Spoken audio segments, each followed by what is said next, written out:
क्या हो गया? देखिए कहता है 66, देखिए कहता है कि किसी छात्र का प्राप्तांक 63 के बदले 83 दर्ज हो गया, मतलब उसका नंबर आया 63, लेकिन गलती से कितना पढ़ लिया? ध्यान से समझिएगा, यहाँ पे ज़्यादा पढ़ लिया कि कम? ज़्यादा पढ़ लिया, इसका मतलब उसका मार्क्स ज़्यादा आ गया होगा। सही करेंगे तो उसका मार्क्स घट जाएगा। अभी ये कितना बढ़ा दिखाई दे रहा, लेकिन जब हम इसको सही करेंगे तो 20 कम करना पड़ेगा। तो ये 20 टोटल में कम होगा, औसत में नहीं। 20 टोटल में कम होगा, औसत में कितना कम होगा उसके लिए हमको इसको औसत में बदलना पड़ेगा। समझ में आ रहा है? आगे बढ़ते हैं। कहता है इस कारण औसत प्राप्तांक आधा बढ़ गया, 1/2 बढ़ गया। समझ में आ रहा है? ये खुद बता रहा कि औसत जो है, औसत वो कितना बढ़ गया है? 1/2 बढ़ गया। क्यों? 20 नंबर बढ़ाने के कारण। 20 नंबर बढ़ाने के कारण कितना बढ़ गया? अब सोचिए 20 नंबर बढ़ा, औसत का मतलब होता है प्रत्येक में आधा आधा बढ़ा। औसत का मतलब क्या होता है? प्रत्येक में कितना बढ़ा? अब सोचिए अच्छा से कि जो 20 अंक है वो प्रत्येक में अगर आधा आधा बढ़ा तो कितना आदमी में बटा होगा? 40 आदमी नहीं बटा होगा। अगर 20 रुपया को 50-50 पैसा करके बांटेंगे तो कितना लोगों में बढ़ सकता है? इसका मतलब ये 40 लोगों में पैसा बटा है। कितना करके? सही कह रहे हैं गलत? तो हमसे सवाल यही पूछा है कि इस कक्षा में कितने स्टूडेंट हैं? 40। समझ में आया कि 63 की जगह अगर 83 पढ़ लिया गया तो 20 ज्यादा पढ़ लिया, तो टोटल में 20 बढ़ा, लेकिन औसत में कितना बढ़ा? औसत का मतलब होता है प्रत्येक को मिलने वाला हिस्सा। तो प्रत्येक को 50 पैसा ज्यादा मिल रहा है, ठीक? प्रत्येक को 50 पैसा ज्यादा मिल रहा है, तो कितना पैसा बांटना है? 20। तो 20 रुपया 50 पैसा करके कितना लोगों को मिलेगा? 40। इसका मतलब उस कक्षा में 40 लोग हैं जिसको 50 पैसा करके औसत बढ़ गया। समझ में आया क्या करेंगे सवाल में? तो हम ये क्या किए कि यहाँ टोटल में 20 बढ़ा और औसत में क्या बढ़ा? इसका मतलब संख्या क्या होगा? 40। समझ आया? इजी है। इसको ऐसे बना सकते हैं। देखिए तो ये है नंबर इनटू औसत बराबर टोटल होता है। तो टोटल में कितना बढ़ा? 20। औसत में कितना बढ़ा? पूछ रहा है कि संख्या क्या है, इससे भागा ही देंगे ना आखिर में, तो क्या आएगा? 40। समझ में आया? चलिए आगे क्वेश्चन करते हैं।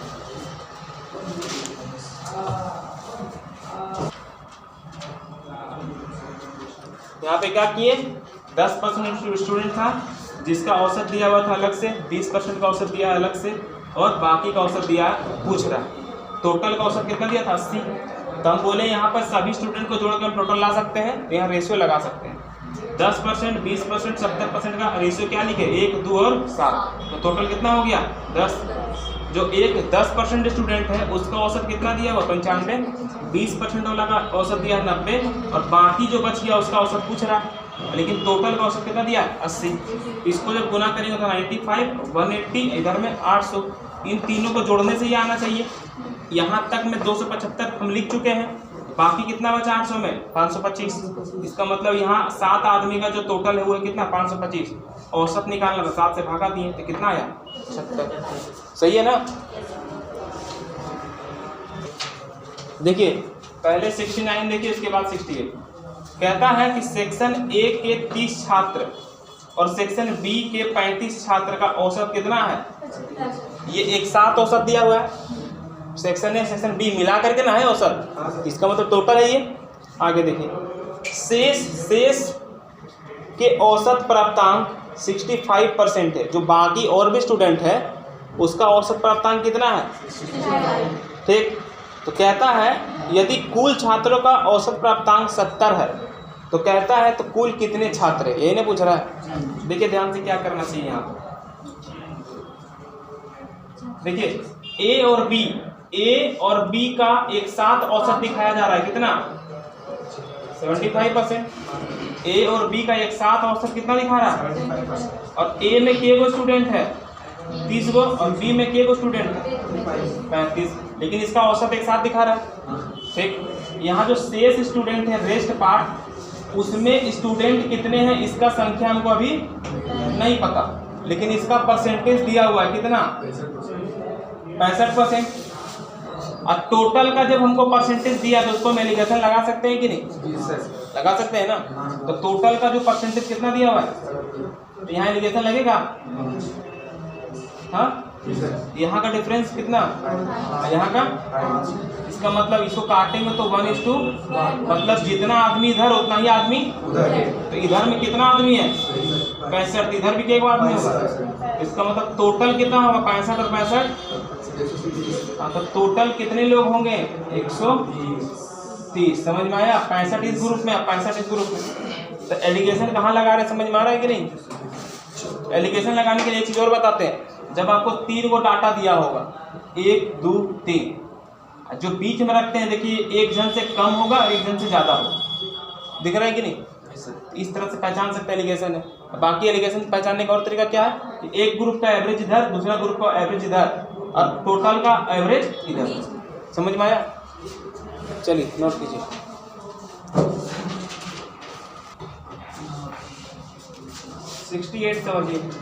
मॉर्निंग देखिए 68 क्या कह रहा है। कहता है अफनान के अंग्रेजी और इतिहास में प्राप्तांकों का औसत कितना है? ठीक है, अफनान जो है इंग्लिश और इतिहास में, हिस्ट्री में जो औसत कितना आया? 55। एवरेज 55 है। तो 2 आदमी है, इसको 2 से गुना कर देंगे तो टोटल मिल जाएगा। 2 सब्जेक्ट है ना, और एवरेज कितना? 55। तो 55 गुना 2, टोटल कितना होगा? कोई दिक्कत है यहाँ तक? नहीं। आगे क्या कहता है? उसके अंग्रेजी और विज्ञान, मतलब इंग्लिश और साइंस में ही जो औसत है वो कितने हैं? 65। 2 सब्जेक्ट है, 2 से गुना कर देंगे औसत तो टोटल मिलेगा। तो कितना हो जाएगा? सही है यहाँ तक? कहता क्या है? इतिहास और विज्ञान में कितना अंतर है? क्या पूछा? हिस्ट्री और साइंस में कितना का डिफरेंस, ये बता रहा है। सुनिए अच्छा से, आप ये जानकारी तब दे सकते हैं जब आपको हिस्ट्री और साइंस को अलग अलग पता कर लें। इतिहास में कितना % है और साइंस में कितना %, ये पता चलेगा तब ना इसका डिफरेंस बता पाएंगे, नहीं तो फिर हम डिफरेंस नहीं बता पाएंगे। अब देखिए, इसको बताने के लिए हमको इसी का हेल्प लेना पड़ेगा। जब इसको आप ऐड कीजिएगा, ध्यान देखिए, इसको जब ऐड कीजिएगा तो लिखेंगे 2 बार इंग्लिश, 1 बार हिस्ट्री और 1 बार, जिसका टोटल कितना होगा? 240। सही है। अब इसको और क्या सॉल्व कर पाइएगा? नहीं सॉल्व कर पाइए। यहाँ पे किसी का वैल्यू पता है? नहीं। जब हम किसी का वैल्यू नहीं पता तो इंडिविजुअल वैल्यू किसी का पता नहीं कर पाएंगे। अगर यहाँ पे 2 बार इंग्लिश, 2 बार हिस्ट्री या 2 बार साइंस होता तो 2 कॉमन लेते, 2 से इसको डिवाइड करते तो हमको क्या मिलता? 1 बार इंग्लिश, 1 बार हिस्ट्री, 1 बार साइंस का मार्क्स चलता पता। उसमें से अगर इंग्लिश और हिस्ट्री माइनस करते तो साइंस मिल जाता है कि नहीं, और इंग्लिश और साइंस माइनस करते हैं तो हिस्ट्री मिल जाता है। लेकिन कब ये होता है? जब ये सबको ही 2-2 बार होता है। समझ में आ रहा है? तो यहाँ सबको ही 2-2 बार नहीं है, इसका मतलब ये डाटा क्या है? हाँ, अधूरे हैं। आंकड़े क्या है? अधूरे। यहाँ पर एक बार और औसत दे देता है। यहाँ पर इंग्लिश और हिस्ट्री का क्या दिया हमको? यहाँ पे एवरेज। और यहाँ पे क्या दिया? इंग्लिश और साइंस का क्या दिया हुआ? एवरेज। अगर हमको ये हिस्ट्री और साइंस का हमको दे देता ना एवरेज, तो सवाल बन जाता। समझ गए? यहाँ पे अगर हमको दे देता कि हिस्ट्री और साइंस का एवरेज दे देता, तो हम इसको जोड़ते हैं तो यहाँ पे 2 बार इंग्लिश, 2 बार साइंस, 2 बार हिस्ट्री आता कि नहीं? इसका मतलब ये डाटा क्या है? मिसिंग। समझ में आया? जब ये डाटा मिसिंग है तो हम इसको पता नहीं कर पाएंगे। समझ में आ रहा है? क्या इसमें रीज़न इसको नहीं पता करने का? ये डाटा क्या है? मिसिंग है। ये पता होगा तब ना इसको कॉमन लेंगे, 2-2 बार आएगा सब। समझ में आ रहा है? तो ये जो आंकड़े हैं ये अधूरे हैं, इसको हम सॉल्व नहीं कर पाएंगे। देखिए ध्यान से 72 पहले क्या देखेंगे? कहता क्या है? ध्यान से लिखिए आप। कहता है A, B और C का औसत 45 है। 3 आदमी का औसत है ना, तो हम तीनों को टोटल लिख सकते हैं ऐसे, A + B + C। 45 गुना 3, 45 गुना 3 कितना होगा? 135। A, B, C का औसत 45 है तो टोटल कितना होगा? 3 से गुना कर दिए। सही है यहाँ तक? ठीक। कहता है A और B का औसत, A और B का औसत है 45। तो 2 आदमी 2 से गुना कर देते हैं, 45 गुना 2, सही है यहाँ तक। कहता है बी और सी का औसत, बी और सी का औसत, तो बी और सी का टोटल निकालेंगे। औसत है 46, 2 से गुना कर दें, 43 औसत इसका। बी और सी का औसत कितना है, टोटल कितना होगा? और बी का 40, ए और बी का 40 80 होगा। चलिए, ए और बी का औसत 40 था, तो टोटल कितना होगा? बी और सी का औसत 43, टोटल 46। सही है यहाँ तक। अब हमसे क्या पूछता है? बी के बारे में पूछता है। किसके बारे में पूछता है? अब देखिए ये सवाल बना सकते हैं हम, ध्यान से समझिए क्यों बनाएंगे अच्छा से। ये सवाल क्यों बनेगा, बढ़िया समझिए। हमसे पूछा किसके बारे में? बी के बारे में। इसलिए बता पाएंगे ना क्योंकि बड़ा वाला ग्रुप है मेरे पास। कौन सा? ये बड़ा ग्रुप है मेरे पास। अब हम मेरे पास बड़ा ग्रुप में पूछा किसके बारे में? बी के बारे में। अगर हम ए और सी के बारे में पता लगा लेंगे तो बी के बारे में हमको आसानी से पता चलेगा। समझ आ रहा है? किसके बारे में पता लगा लेंगे? ए और सी के बारे में। अब देखिए कैसे पता करेंगे। हमको अगर ए चाहिए तो बी और सी को हटा देते हैं यहाँ से 135 में से, तो ए बी सी सब मिलकर कितना है? तो हम ए पहले पता करते हैं। ए पता करने के लिए बी और सी हटा देंगे, किस में से? 135 में से बी और सी हटाएंगे, तो बी और सी कितना दिख रहा है? 86। तो 86 हटा देंगे तो यहाँ पर कितना बचेगा? 49। सही है, ए कितना निकल गया? ठीक। अब ध्यान सुनिए, अब हमको सी भी पता करना होगा तब ना बी पता चलेगा। अब सी पता करने के लिए ए और बी को हटाना पड़ेगा। तो सी पता करने के लिए 135 में किसको हटाना पड़ेगा? ए और बी को। सी पता करना है तो किसको हटाएंगे? ए और बी कितना दिख रहा है? इसको घटाएंगे तो कितना आएगा? 55। समझ आया? ए भी पता चल गया, सी भी पता चल गया। समझ में आ रहा है? अब हमको पता करना है क्या? बी। अब बी कैसे पता होगा? बी पता करने के लिए किसको हटाना पड़ेगा? ए सी दिख रहा है कि नहीं? तो मेरे पास टोटल है 135, जिसमें से किसको हटा देंगे? ए और सी को। इन दोनों को जोड़ दीजिए, इन दोनों को जोड़ेंगे तो 104 होगा। हाँ, इसका मतलब इसमें कितना कम कर देंगे? तो कितना बचेगा? ये है बी। बोलिए ये कैसे बना, समझ में आया? ये सवाल इसलिए बना क्योंकि बड़ा वाला ग्रुप था मेरे पास, पिछले बार बड़ा वाला ग्रुप नहीं था। समझ में आया? हाँ हाँ, ये 2 बार, ये 2 बार, ये 3 बार। इसमें घट सकता है, इसमें ही घट सकता है, इसलिए बन गया। समझ में आ रहा है? इसका मतलब जब भी आपके पास औसत दिया होगा तो देखिए यहाँ समझिए, इस पे हम और क्या तरीका लगा सकते हैं, ध्यान से देखिएगा। हम ये कहते हैं ना कि मेरे पास ए बी सी का टोटल कितना है, तो हम यहाँ लिखते हैं ए प्लस बी प्लस सी बराबर 135। ठीक, क्लियर है? हम इन दोनों को भी जोड़ देते हैं, इन दोनों को भी जोड़ देते हैं। तो इन दोनों को जोड़ेंगे तो क्या लिखेंगे? A plus B plus B plus C. इन दोनों को जोड़ेंगे तो कितना आएगा? 168। सही है? 166 कितना आएगा? सही है? अब आप देखिए, मेरे पास पहले से जानकारी क्या है? A B C. यहाँ ए भी है, बी भी है और सी भी है। तो अगर ए बी सी 135 है तो बी, अगर इसमें से घटा देंगे 135 तो क्या बचेगा मेरे पास? बचेगा बी। तो हम इसमें क्या घटा दें? तो मेरे पास कितना बचेगा? 31। तो डायरेक्ट आ गया बी एक ही बार में। तो सोचना पड़ेगा, समझ में आ गया? ये यहाँ पर 2 बार निकाले, ए निकाले, सी निकाले, तब हम बी निकाले। यहाँ पर एक ही बार में आ गया कि नहीं? तो डाटा को देखिए कि हमको बी चाहिए, तो इसको जोड़ेंगे तो 2 बार बी निकल जाएगा। कितना बार बी? 2 बार। और यहाँ पर एक बार ए, एक बार बी, एक बार सी है, और यहाँ जोड़ने से एक बार ए, 2 बार बी और 1 बार सी। इसका मतलब ए बी सी इसमें से घटा देंगे फिर बी बचेगा। समझ में आ रहा है? तो दिमाग चलाना है। चलिए आगे बढ़ते हैं। देखिए क्वेश्चन नंबर 73 क्या कहता है कि 5 वर्ष पहले ए तथा पी तथा क्यू का औसत कितना है? ध्यान से समझिएगा। औसत का मतलब क्या होता है? प्रत्येक का हिस्सा होता है कि नहीं? मतलब दोनों पी और क्यू प्रत्येक जो है 5 साल पहले 15 था, तो अभी दोनों कितना होगा? 20। जैसे बोलेगा ए का एज 5 साल पहले 15 था, तो ए का एज अभी कितना होगा? औसत का मतलब होता है प्रत्येक। क्या होता है औसत का मतलब? तो कह क्या रहा है कि P और Q का 5 साल पहले औसत कितना था? तो 5 साल पहले औसत 15 था, तो अभी औसत कितना होगा?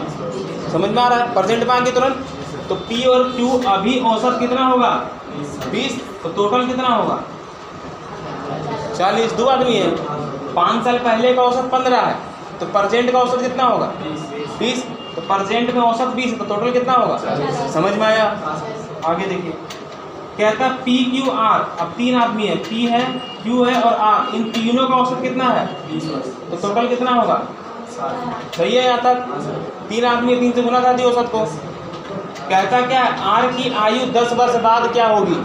R का एज 10 साल बाद। तो पहले R का परसेंटेज निकाल लें। R का परसेंटेज कैसे निकालेंगे? R चाहिए तो P और Q घटाना पड़ेगा। तो P Q R कितना है? P Q कितना है? तो यहाँ 60 में से कितना घटा देंगे? इसका मतलब R का एज कितना होगा? कब है? 20 कब है? तो हमको बोला 10 साल बाद, तो कितना जोड़ देंगे? समझ आ रहा है? नोट कीजिए। देखिए 74 क्या कहता है? 74 फिर से देखिए, प्रकाश, जयेश और कैलाश 3 आदमी हैं।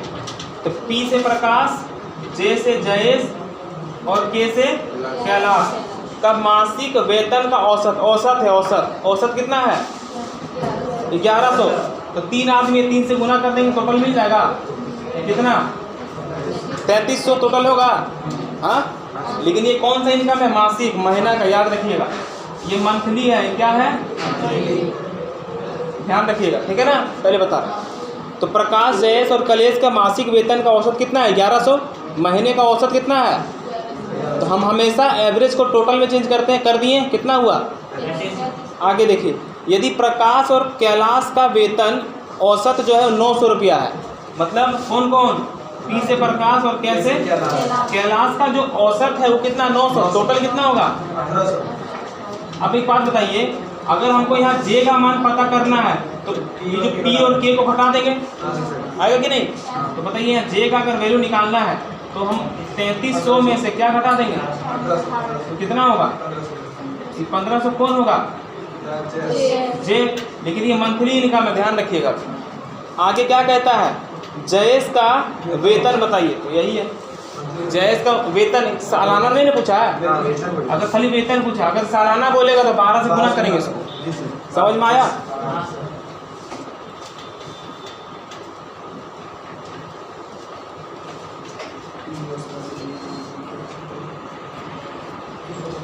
क्या कहता है कि 3 वर्ष पहले 75 3 वर्ष पहले A, B और C की औसत आयु 27 थी। सुनिए ध्यान से, औसत का बात करें या कुछ का बात करें, 3 साल पहले अगर कुछ है तो आप प्रेजेंट माने के लिए 3 जोड़ेंगे, सीधी सी बात।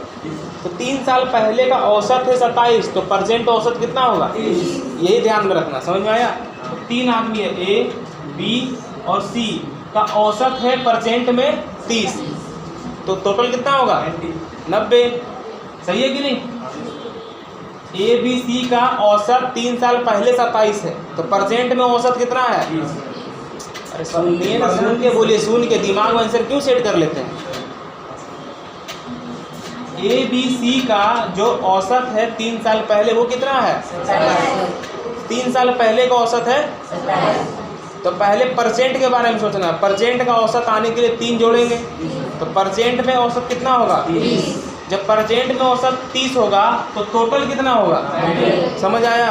अब आगे देखिए, कहता है 5 साल पहले B और C, देखिए 2 नाम लिया है, B और C। अब समय को देखिएगा, 5 साल पहले बोल रहा।